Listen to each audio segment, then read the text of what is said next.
The room was silent, but it was the kind of silence that feels loud, a vacuum of sound where every rustle of paper, every quiet cough felt like an intrusion.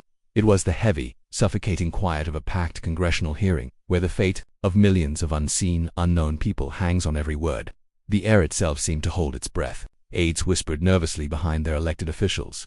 Journalists leaned forward, fingers poised over keyboards, sensing that this was not just another day of political theater. This was different.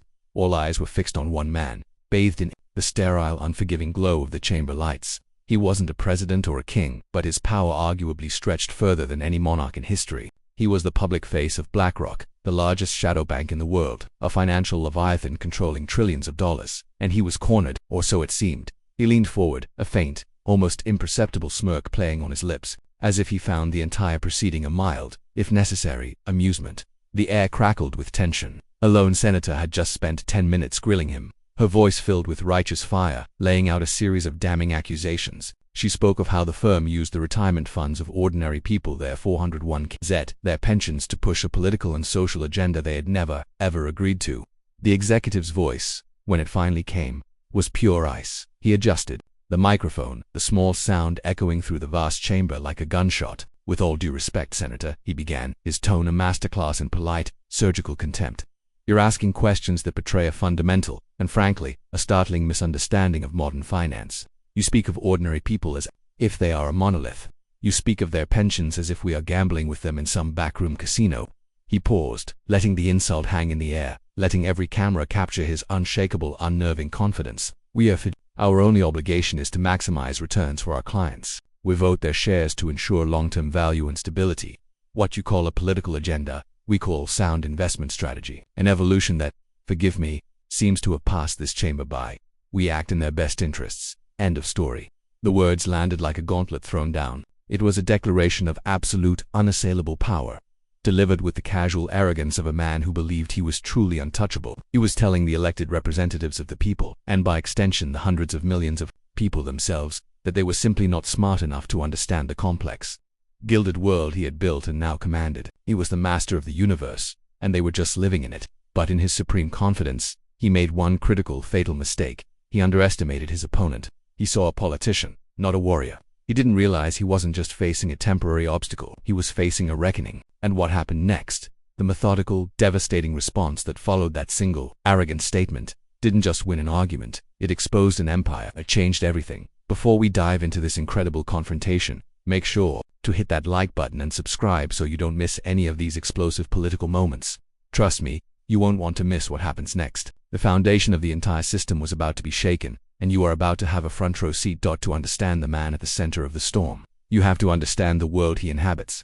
Julian Thorne was not merely an executive. He was a high priest of modern globalism, a creature of Davos and Aspen, of closed-door meetings in Geneva and quiet, unspeakably expensive dinners in London. He wore a perfectly tailored suit that cost more than most people's cars, but it was his aura of effortless superiority that was his true uniform. He had a background sculpted in the finest institutions the world had to offer: an undergraduate degree from Oxford, an MBA from Harvard, followed by a meteoric rise through the gilded canyons of Wall Street. He didn't just work in finance. He believed he was shaping the future of civilization itself. Thorne was the personification of BlackRock's immense, almost abstract power. The firm he represented wasn't just an investment company, it was the largest asset manager on planet Earth, a financial behemoth with nearly $10 trillion under its control. To put that in perspective, that is more than the entire gross domestic product of every country in the world, except for the United States and China. This wasn't just money, it was power. The power to buy and sell entire companies, to make or break industries, to influence the flow of capital across the entire globe. Thorne saw himself and his firm not as vultures but as benevolent stewards. They were the enlightened ones, the visionaries using this immense financial leverage to guide capitalism toward a better, more sustainable, more equitable future. Was a true believer in the gospel of ESG, environmental, social and governance investing. The idea that corporations shouldn't just be focused on profits, but on a broader set of social goals. Fighting climate change, promoting diversity, ensuring corporate ethics. To an outsider, it sounded noble. But Thorne's version of this gospel, that had a crucial and terrifying addendum, that he and the select few who ran BlackRock were the ones who got to define what those goals were. It was their judgment, their values, their political vision that would be imposed upon the global economy. And they would do it using other people's money, the retirement savings of millions of teachers, firefighters, factory workers, and doctors. These people had simply ticked a box on a 401k form years ago, entrusting their futures to a fund. They never imagined they were also handing over their voice.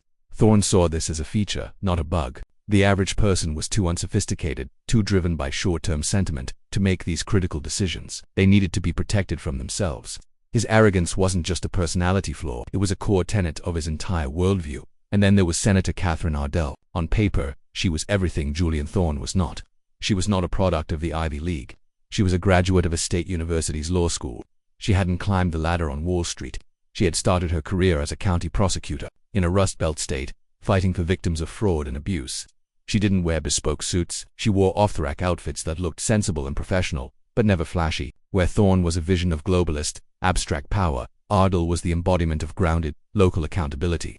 Her power didn't come from controlling trillions of dollars.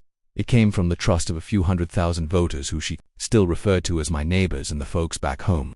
She had entered politics not to reshape the world, but to defend her small corner of it. She had watched for decades as the bedrock of her community manufacturing jobs, secure pensions, a sense of a stable future had been chipped away, outsourced, and traded on markets that seemed utterly disconnected from human reality. Years she had heard the vague, unsettling whispers about the immense power of these new financial giants, asset managers who owned a piece of everything. She saw them as a new kind of royalty, a non-elected, unaccountable aristocracy that held more sway over the lives of her constituents than their own government.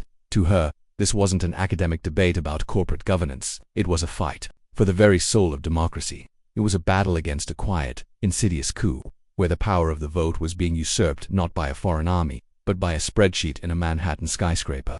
She believed that the proxy vote, the right of a shareholder to have a say in the company they part own, was as fundamental as the right to vote in an election. And she had come to Washington with one singular, burning mission, to prove that this right was being systematically stolen from the American people, right under their noses. For weeks leading up to the hearing, their preparations were a perfect reflection of their opposing worlds. Julian Thorne's team had assembled a binder 3 inches thick, bound in dark blue leather and embossed with the firm's logo. It was filled with pre-approved talking points, corporate jargon, and sophisticated charts designed to obfuscate rather than clarify. His prep sessions were held in a gleaming boardroom on the 50th floor, overlooking a panoramic view of Central Park. A team of lawyers and communications experts, each billing over $1,000 an hour, role-played as senators. Yet the entire exercise was predicated on one core assumption: that the politicians were ignorant. The goal was not to engage in a genuine debate, but to manage the situation, to deploy a smokescreen of complexity so dense that any legitimate criticism would be lost in the fog of financial jargon. Thorne barely skimmed the binder. He felt he didn't need to. He had been navigating these political circuses for years, and he viewed them with a patrician disdain. They were all the same: a bit of populist grandstanding, some feigned outrage for the cameras, and then everyone would move on. His real work, the work that actually mattered, was not done in these public forums, but in the private, influential circles where real power resided. He believed he was on the right side of history, a visionary dragging a reluctant, primitive, the form of capitalism into a more enlightened future. Senators like Ardell were simply obstacles, dinosaurs clinging to an old-world order that was destined to fade away. This hearing, for him, was a profound annoyance, a piece of political theater he had to endure before getting back to the serious business of running the world. His confidence was absolute because, in his world, it had never been seriously challenged. Senator Ardell's preparation, meanwhile, could not have been more different. It took place in a cramped, windowless office in the basement of the hot Senate office building, a space so unglamorous it would have shocked Thorne to his core. There were no high-paid consultants. There was just Ardell, 2 junior aides barely out of college armed with powerful search engines, and a retired accounting professor from her home state who had volunteered his time. Their fuel was stale coffee from a perpetually stained pot and a shared sense of burning indignation. They weren't reading talking points. They were conducting a deep forensic investigation, poring over thousands of pages of BlackRock's own public filings.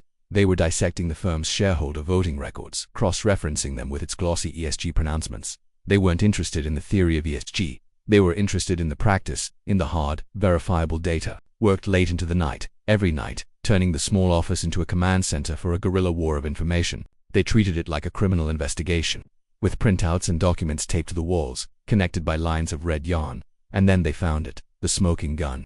It wasn't just 1 or 2 votes, it was a clear, undeniable pattern. Ardell's team uncovered that in hundreds of instances, BlackRock had used its massive voting block, a block composed of the aggregated shares of millions of small-time investors, to support controversial shareholder proposals that seemed to directly contradict the financial interests of its clients. Proposals to force energy companies to divest from fossil fuels, even if it meant lower returns and higher energy costs. proposals to install board members, based on their commitment to specific social ideologies rather than their business acumen. Ardell found the proof that this wasn't just happening occasionally, it was systematic. BlackRock wasn't just a passive manager of money, it was an activist wielding the financial futures of millions as a weapon to enforce its own agenda. Ardell saw this as the ultimate betrayal. She pictured a teacher in rural Pennsylvania, saving diligently for her retirement for 30 years. That teacher's money, her tiny piece of ownership in America's greatest companies, was being used to vote for policies that might cripple the energy sector in her own state, potentially costing her neighbors their jobs and her retirement fund its value. And she had absolutely no idea it was happening. This was the story Ardell was preparing to tell. She knew she couldn't out-debate Julian Thorne on the complexities of derivatives trading, but she didn't have to. She was going to drag him out of the abstract world of finance and into the real world of consequences. She would confront him with the simple, brutal truth of this betrayal. She wasn't just armed with facts and figures.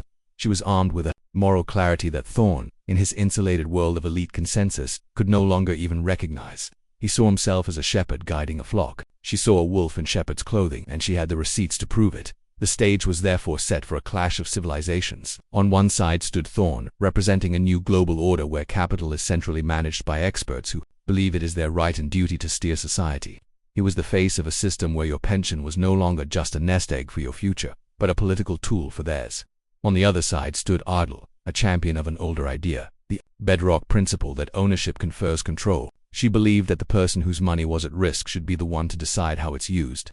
It was the ultimate showdown, the unaccountable elite versus the empowered individual. The future of free market capitalism hung in the balance, waiting to see which vision would prevail in the harsh light of that congressional chamber. This shift was the silent, unnoticed earthquake of the last 30 years. The rise of the 401k and the explosion of passive index fund investing was sold to the public as a great democratization of finance. No longer did you need to be a wealthy stockpicker to build wealth. You could simply buy the entire market through an index fund, sit back, and let your savings grow with the American economy. It was a brilliant, accessible idea, but it had a hidden cost that almost no one understood. When you bought into that index fund, you handed over the voting rights attached to your shares. You outsourced your power as an owner. You gave your proxy to the fund manager. For years, this didn't seem to matter. The big firms acted mostly as passive stewards, but then, armed with the new, flexible definition of fiduciary duty, they began to awaken to the immense power they held. With trillions of dollars at their command, they were the largest shareholders in Apple, in Microsoft, in ExxonMobil, in Pfizer, in virtually every company that shapes our daily lives. They realized they didn't have to just manage the money. They could manage the companies. They could use the aggregated voting power of millions of unwitting investors to install their preferred directors, to force the adoption of their preferred climate policies, and to punish any company that dared to defy their agenda. It was a silent coup. The boardrooms of corporate America, the engines of the national economy, had been quietly colonized. The chain of accountability, which is supposed to run from the owners to the board to the CEO, had been broken and rerouted. Now, it all ran through the offices of Julian Thorne and his counterparts. That is why this confrontation mattered so much. It was the first real, public challenge to this new regime. It was the moment someone finally stood up and asked a simple, devastating question. By what right? By whose authority do you use the people's money to vote against their interests? The initial pleasantries were over. The obligatory opening statements were read. Senator Ardell had laid her cards on the table, not with a fiery emotional outburst, but with a cold, precise summary of her investigation. She spoke of the betrayal of fiduciary duty, the hijacking of proxy votes, and the systemic imposition of a political agenda on an unsuspecting public. She concluded her remarks and the floor was given to Julian Thorne. A hush fell over the room. This was the moment. The attack. Thorne began not with a defense but with a lecture. It was a tactical choice born of pure arrogance. He did not see Ardell as a peer to be debated, but as a student to be educated. He adopted the tone of a patient, slightly weary professor, explaining a complex theorem to a particularly slow pupil. "Thank you, Senator," he began, a faint smile on his lips. "I appreciate the passion you bring to this topic. However, I believe there are some fundamental concepts we must clarify if we are to have a productive conversation." The condescension was immediate and palpable. He wasn't just addressing her, he was dismissing her in front of the entire world. He launched into a grand, sweeping narrative about the interconnectedness of the 21st century global economy. He spoke of supply chains, systemic risks, and long-term secular trends. It was a masterclass in strategic obfuscation, a cloud of jargon, designed to make the issue seem too vast and complex for any normal person to comprehend. "You see, Senator," he continued, gesturing with his hands as if sketching out a complex diagram in the air, "it is no longer possible to evaluate a company in a vacuum. To do so would be a dereliction of our fiduciary duty. We cannot simply look at next quarter's profit margin. We have to look 20, 30 years into the future. We have to model the risks of climate change on coastal infrastructure. We have to quantify the economic impact of social inequality. We have to assess the reputational damage that can come from a failure to align with global standards of corporate governance. This was the core of his attack. To rebrand politics as risk management. He was arguing that BlackRock's focus on ESG wasn't a political choice. It was the highest form of financial prudence. He insisted that forcing a company to shrink its carbon footprint wasn't about environmentalism. It was about protecting the company from future carbon taxes and changing consumer sentiment. Demanding certain diversity metrics on a corporate board wasn't about social justice. It was about avoiding the financial risks that come with groupthink. It was a brilliant, almost dazzlingly cynical argument. He was attempting to use the very language of capitalism to justify a system that was subverting it. He then turned his sights directly on Ardell, his tone shifting from professorial to pointedly critical. The framework you are proposing, Senator, is a relic of a bygone era. It is a 20th century view of a 21st century world. With all due respect, it is simplistic. To suggest that we should ignore these profound quantifiable risks, to suggest we should stick our heads in the sand and focus only on a narrow short-term definition of profit, would be the single greatest violation of our fiduciary duty I can imagine. Our clients, the millions of teachers and firefighters you mentioned, are depending on us to be sophisticated. They are depending on us to see the whole board, not just the next move. And our voting record, the very record you criticize, is a testament to our commitment to that sophisticated, long-term approach. We vote to protect and enhance the value of our clients' assets over the long run. It's that simple. He leaned back in his chair, the picture of serene confidence. He believed he had won. He had framed himself as the forward-thinking visionary, the man of data and reason, and had painted Ardell as a parochial, small-minded politician clinging to the past. He had wrapped his political agenda in the unassailable armor of fiduciary responsibility. He had answered her accusation of political activism by accusing her of financial ignorance. It was a flawless attack from within his own worldview. He had no idea that he hadn't just set a trap for her. He had walked directly into hers. He had spent his entire time building a beautiful, elaborate cathedral of theory. He was about to find out that she had brought a sledgehammer of fact. Senator Ardell did not respond immediately. She let Thorne's words hang in the silent room, letting his monumental arrogance settle over the proceedings like a fine dust. She looked at him, not with anger, but with an almost clinical curiosity, like a scientist observing a specimen. When she finally spoke, her voice was calm, measured, and devoid of emotion. It was the calm of a hurricane's eye. "Thank you, Mr. Thorne," she began, her voice cutting through the tension. "Thank you for that comprehensive overview of your philosophy. You speak of sophistication and of seeing the whole board. So I'd like to move away from the abstract theory and look at the actual board. Let's look at the actual moves you've made. My staff and I have also been doing some risk management of our own by reviewing your firm's public voting records, and the facts tell a very, very different story than the one you just told." She reached down and opened a simple 3-ring binder. It wasn't leather-bound or embossed. It was the kind of binder a student would take to class, but inside it contained the ammunition that would decimate Thorne's entire defense. "Let's talk about a specific company," she said, her eyes finding his and holding them. "An American company called Appalachian Natural Gas, a major employer in my state and a key part of our nation's energy infrastructure. Are you familiar with them, Mr. Thorne?" Thorne gave a slight, dismissive nod. "We hold shares in thousands of companies, Senator." "I'm sure you do," Ardell replied, her voice still unnervingly calm. On April 12th of last year, at their annual shareholder meeting, a resolution was put to a vote. It was Proposal 7. This proposal, submitted by a small activist climate fund, required the company to align its capital expenditures with the most aggressive targets of the Paris Agreement. In practice, this meant halting all new exploration and development of natural gas resources, and instead diverting billions of dollars into speculative green energy projects the company had no expertise in, a move that their own board warned would cripple the company financially for at least a decade. Your firm, Mr. Thorne, BlackRock, using the aggregated shares of millions of Americans saving for retirement, voted for Proposal 7. She paused, letting the specific, verifiable fact land. In the 6 months that followed that vote, Mr. Thorne, Appalachian Natural Gas saw its stock price fall by 30%. 30%. They cancelled a planned expansion of a pipeline, a project which would have created an estimated 200 jobs in my state. The company is now considered a high-risk investment by many analysts. She looked up from her binder, her gaze like a physical force. "So, Mr. Thorne, can you please explain to the teacher from Pennsylvania, the firefighter from Ohio, the factory worker from Michigan, whose pensions lost millions of dollars because of that vote? Can you explain to them how forcing a healthy American company into severe financial decline constitutes enhancing long-term value? How does that fit into your sophisticated model of risk management? For the first time, a flicker of something other than serene confidence crossed Julian Thorne's face. It was annoyance. His armor had been pierced.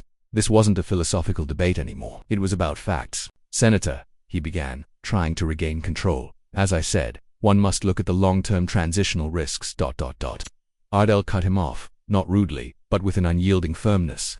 I am not asking about abstract transitional risk, Mr. Thorne. I am asking about Proposal 7. I am asking about the 30% drop in value.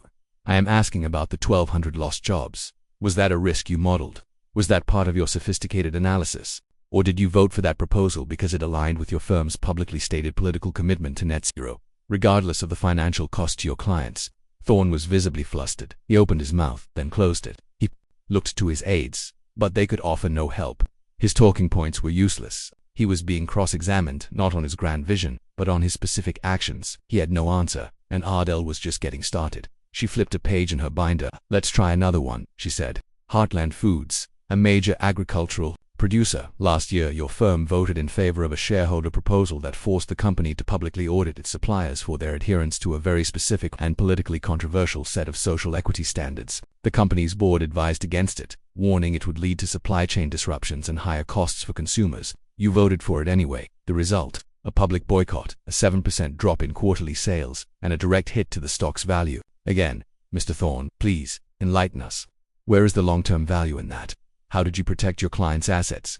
The pattern was now brutally clear. She wasn't just poking holes in his argument. She was systematically tearing it to shreds, piece by verifiable piece. She was revealing the stark, undeniable chasm between his pristine theory and his disastrous practice. The room was silent. The journalists were typing furiously.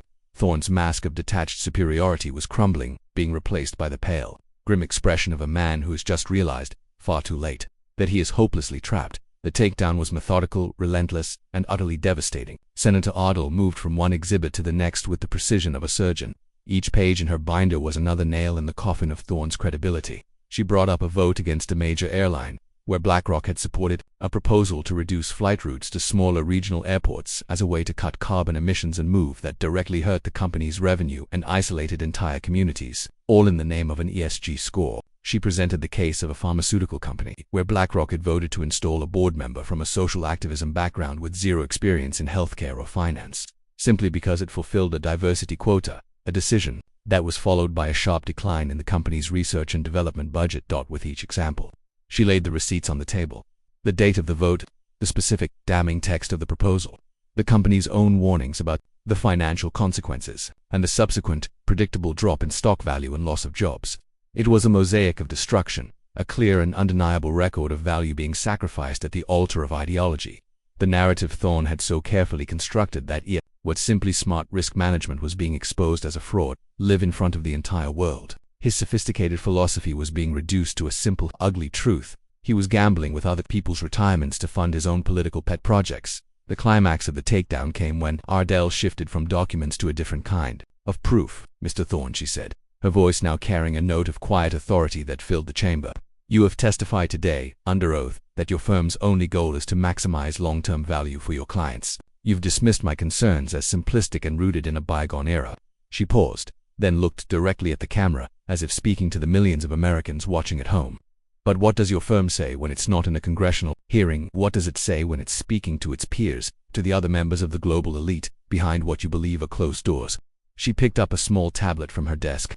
I'd like to play a short video clip for the committee. This is from the keynote address you, Mr. Thorne, delivered at the Global Sustainable Investment Summit in Geneva just 6 months ago. A screen flickered to life behind her.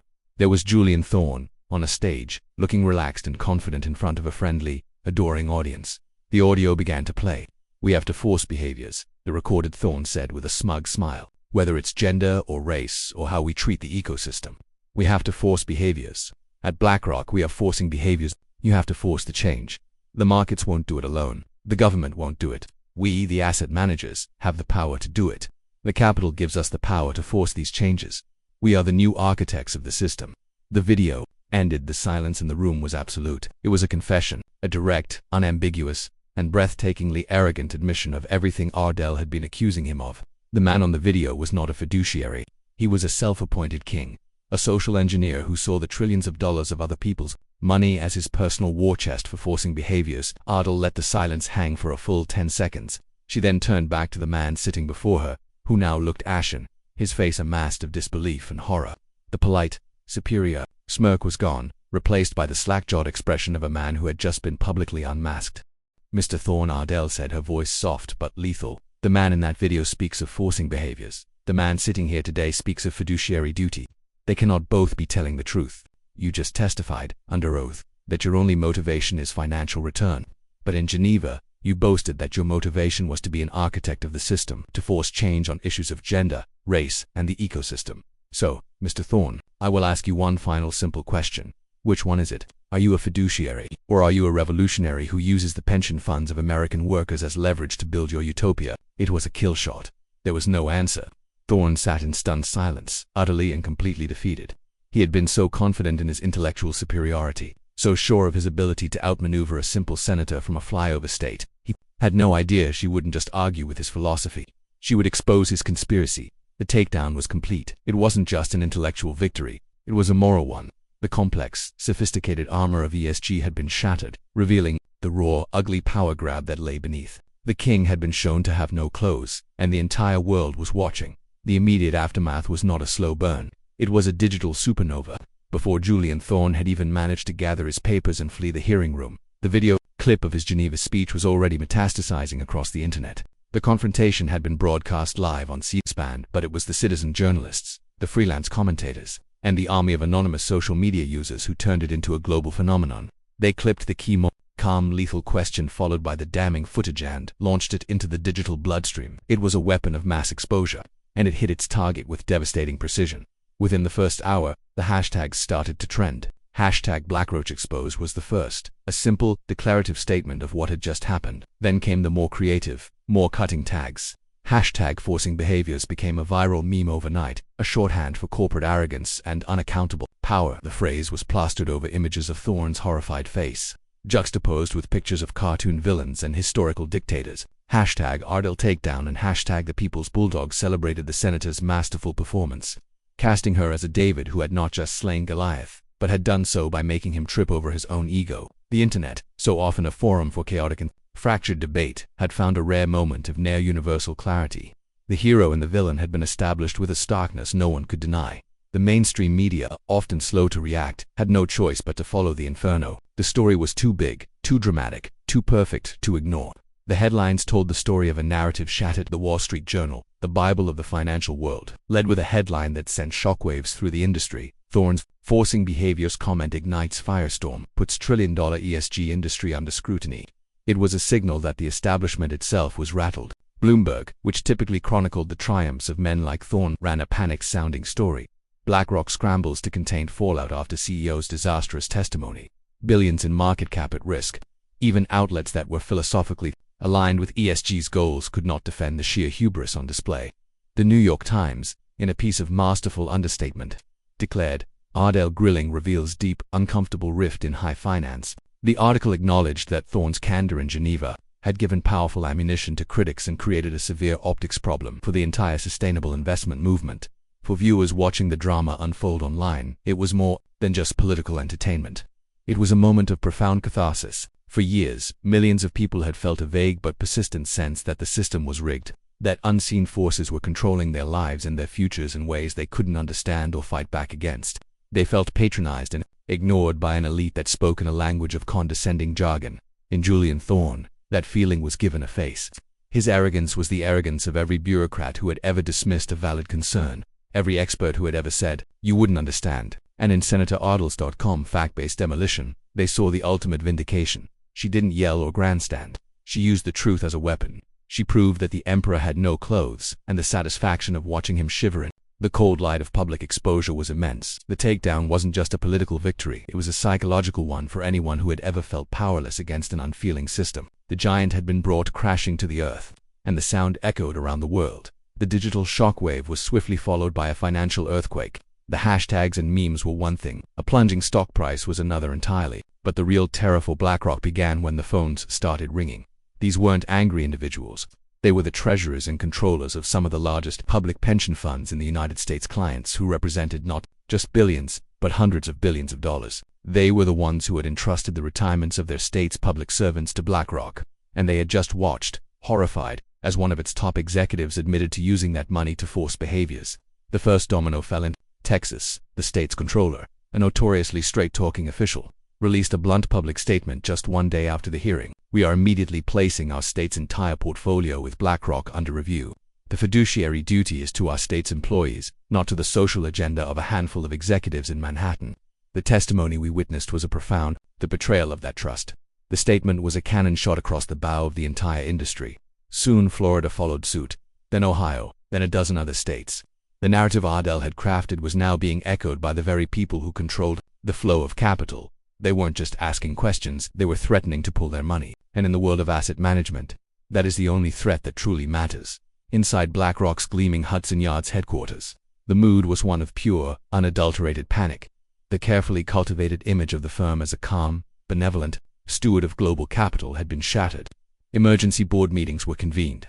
The firm's stock was in a nosedive, shedding billions in market value every hour. Frantic calls were made to their largest clients, not from a position of strength and wisdom, but from one of desperate damage control. The invincible empire suddenly looked vulnerable, besieged from all sides, and at the center of that siege was Julian Thorne. The high priest of ESG, the visionary architect, was now the firm's single greatest liability. His arrogance had become a multi-billion-dollar problem. The first step was a forced, humiliating public apology. A statement was released in his name, a pathetic piece of corporate doublespeak that pleased no one. It spoke of his words being taken out of context and his deep regret for any misunderstanding. It was a transparent lie, and everyone knew it. It was the apology of a man who was sorry he got caught, not sorry for what he did, but it wasn't enough. The firestorm only grew hotter. Thorne, the man who hobnobbed with presidents and shaped global policy, was told to stay home. He was quietly placed on an indefinite leave of absence, a corporate euphemism for being sent to Siberia. His career was in freefall. 2 weeks later, after the markets had closed on a Friday afternoon, the final inevitable press release was issued. BlackRock announced that Julian Thorne was resigning to pursue other opportunities and spend more time with his family. It was the classic ignominious end for a disgraced executive. He wasn't a martyr for his cause. He was just a liability that had been cut loose in a frantic scramble for corporate survival. The man who saw himself as a king had been unceremoniously dethroned and cast out of the kingdom he thought he ruled. While Thorne's world was imploding, Senator Ardell's was exploding. She had become an overnight political supernova. She was no longer just a junior senator from a small state. She was the giant slayer. Her office was inundated with requests for interviews, not just from the friendly press, but from the very same mainstream outlets that had once ignored her. She was invited onto every major Sunday morning political show, where she calmly and powerfully repeated her case, not with rhetoric, but with the same devastating facts she had deployed in the hearing. More importantly, the political calculus in Washington had fundamentally shifted. Politicians who had been privately terrified of BlackRock's power were now emboldened. They saw the public's reaction, they saw the financial fallout, and they saw a winning issue. A flood of senators and congressmen from both parties rushed to co-sponsor the legislation she had proposed. Weeks earlier, a bill to enforce a strict, traditional definition of fiduciary duty and to give individual investors more power over their own proxy votes. Before the hearing, it was considered a long shot, a protest bill. Now it had unstoppable momentum. Senator Ardell had not just won an argument, she had started a revolution. She had single-handedly made the issue of shareholder democracy a mainstream political cause. She had become the undisputed leader of a powerful and growing populist movement against the unaccountable power of the financial elite. The victory was total. The collapse of Julian Thorne's career was just the first, most visible tremor. The true victory, the one that resonated far beyond the Beltway and Wall Street, was the profound and permanent shift in public consciousness. Before the hearing, the term ESG was an obscure acronym, a piece of insider jargon known only to financial professionals and activists. In the wake of Ardell's takedown, it became a household word, synonymous with a toxic cocktail of corporate arrogance and political manipulation. The veil had been lifted. The public now understood that when a corporation draped itself in the language of social good, it often meant they were about to do something that was bad for your wallet and even worse for your freedom. The social media eruption did not die down. It evolved. Viral tweets and hashtags gave way to something more substantive. A cottage industry of citizen investigators emerged. Ordinary people with financial backgrounds or just a healthy dose of skepticism, who began their own deep dives into the voting records of other major asset managers. They started asking questions. Was Vanguard doing this too?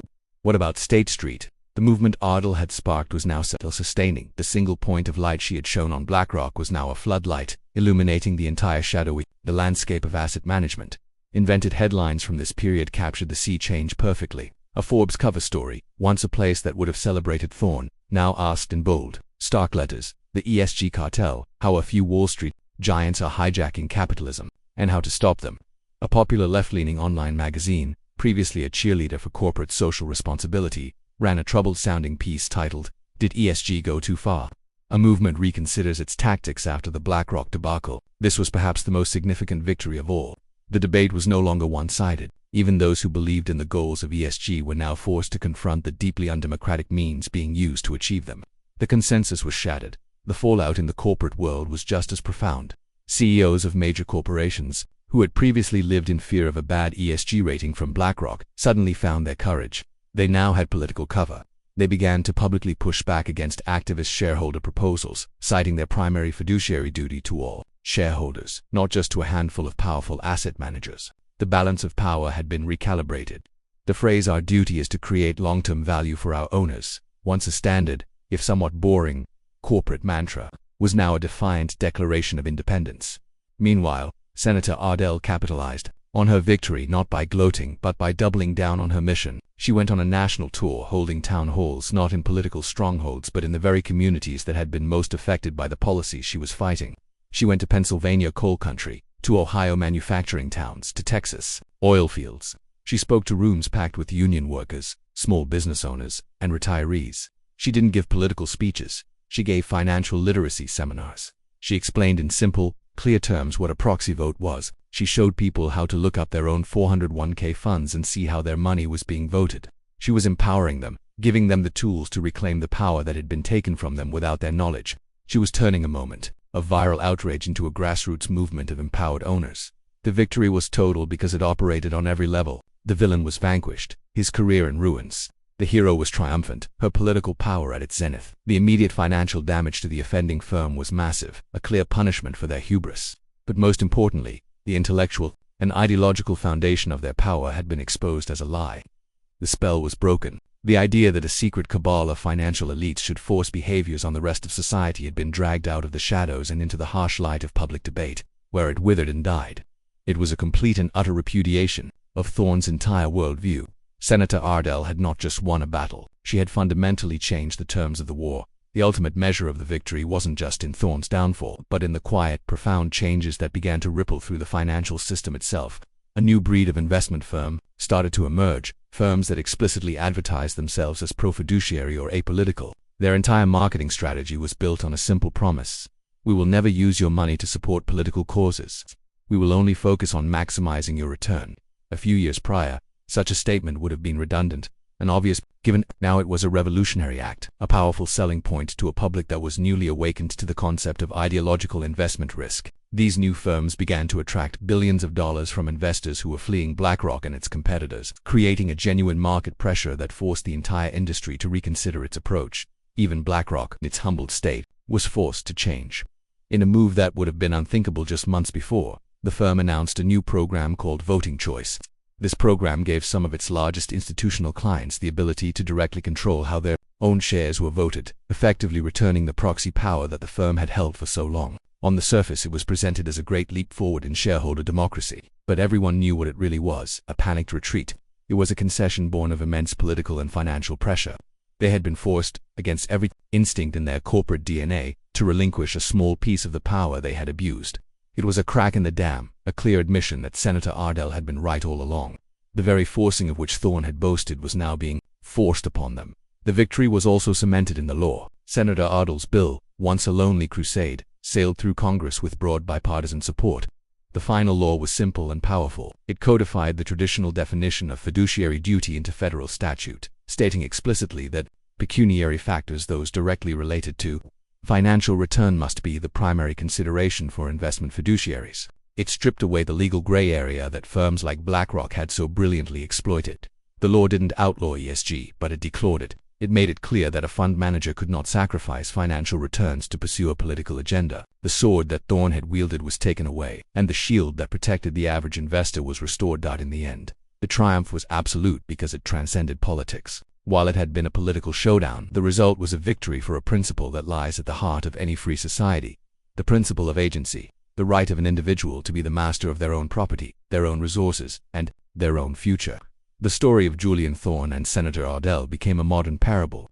It was a stark reminder that power, no matter how vast or sophisticated, is ultimately fragile if it is not rooted in legitimacy and consent. Thorne's empire was built on a foundation of sandon, the passive consent of millions who didn't understand the power they were giving away. When Senator Ardell taught them to understand, the foundation crumbled. The total victory wasn't just about one man's fall or one woman's rise. It was about the restoration of a fundamental balance of power between the individual and the institution. What is the moral of this story? What is the timeless lesson we should take from the epic collision of the obscure senator and the titan of finance? It's a lesson that goes far beyond the intricate world of asset management and proxy votes. It is a story about the two most powerful and opposing forces in human affairs, arrogance and preparation. Julian Thorne's power was immense, but it was hollow. It was built on a foundation of elite consensus, on the toxic assumption that he and his peers were not just smarter but morally superior beings destined to guide a flawed humanity. He walked into that hearing armed with a philosophy, a theory of how the world should be, and he believed this theory granted him immunity from scrutiny. He saw Senator Ardell as an amusing relic, an intellectual speed bump on the glorious road to the future he was building. His confidence was not just a personality trait, it was a symptom of an ideological blindness. He was so convinced of his own righteousness that he never imagined someone would actually check his work. Hubris is always the ally of the diligent. Senator Ardell, by contrast, walked in armed not with a theory, but with the truth. Her power was not derived from a trillion-dollar portfolio, but from a simple three-ring binder filled with cold, hard, verifiable facts. She had done the work. She had spent the long hours in the basement office, poring over the fine print that Thorne and his army of lawyers assumed no one would ever bother to read. She understood the first rule of fighting giants. You do not challenge them on their chosen battlefield of abstract ideas and sophisticated jargon. You drag them kicking and screaming onto your battlefield of concrete reality. You confront their grand narrative with inconvenient, undeniable facts. Arrogance, especially the kind born from ideology, can never survive a direct encounter with the truth. The story is also a profound lesson in the nature of authenticity. Julian Thorne was defeated because he was two different people. There was the public Thorne, the responsible fiduciary who spoke of risk management to Congress, and there was the private Thorne, the smug revolutionary who boasted of forcing behaviors to his friends in Geneva.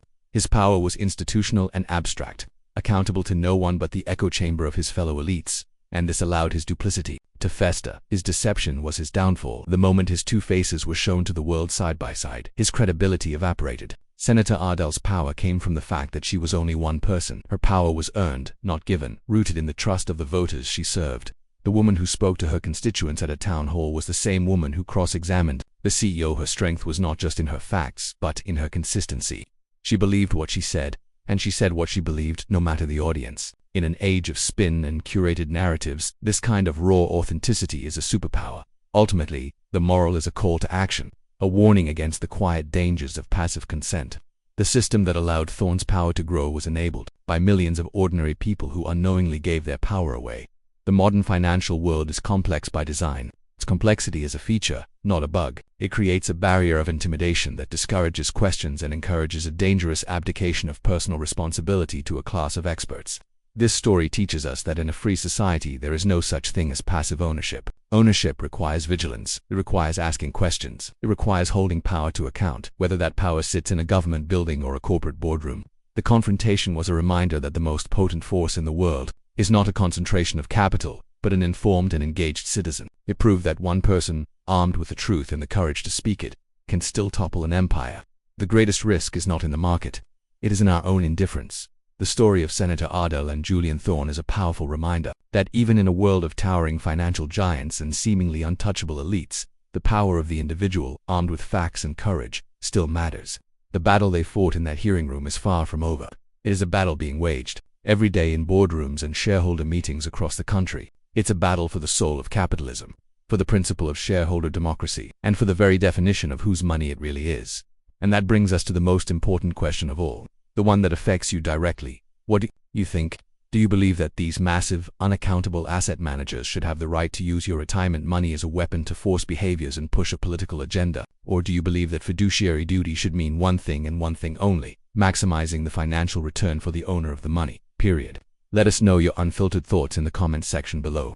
This is a conversation our entire country needs to have, and your voice is critical. If this story opened your eyes, please share it with someone you know who needs to see it. And of course, If you want to stay on the front lines of these critical battles, make sure you hit that subscribe button and ring the notification bell, because if you think the story of an unaccountable financial empire is terrifying, what we're exposing next goes to a place far darker. We're leaving the world of corporate power and entering a world of pure corruption.